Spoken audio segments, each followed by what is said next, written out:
साहित्य म्हणजे सहतत्व म्हणजे सहवास, यातूनच ममत्व, एकत्व आणि देवत्व असा साहित्यिक प्रवास होतो.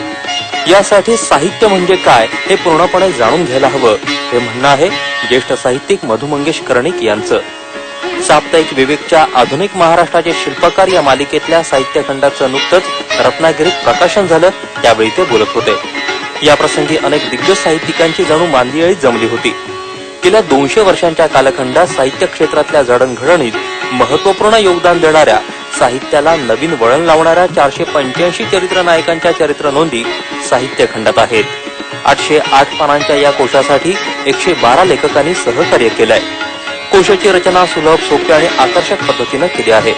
डॉक्टर सुभाष भेंडे यांनी खंडाचं संपादन केलं असून कार्यकारी संपादक म्हणून सुपर्णा कुलकर्णी यांनी काम केलं आहे. ज्येष्ठ साहित्यिक आणि माजी साहित्य संमेलन अध्यक्ष मद हातकणंगलेकर यांच्या हस्ते याचं प्रकाशन झालं. तुमच्याजवळ विचार असेल, कार्यक्षमता असेल तर अन्य गोष्टी आपोआपच येतात, असं ते कोशाचं महत्व सांगताना म्हणाले. मधु मंगेश कर्णिक यांनीही साहित्य खंडाच्या उपयुक्ततेबद्दल आपलं मत मांडलं. कोश संपन्न झाल्याशिवाय कोणतीही भाषा संपन्न होणार नाही आणि भाषा संपन्न झाल्याशिवाय साहित्य संपन्न होणार नाही. साहित्याशिवाय संस्कृती संपन्न होणार नाही. तेव्हा अशा कोशांची निकड आहे, असंही ते म्हणाले. कोणतंही शिक्षण मुळातून जाणल्याशिवाय त्याबद्दल पूर्णत्व येऊ शकत नाही. तेव्हा अशा कोशांचा अभ्यास महत्वाचा ठरतो.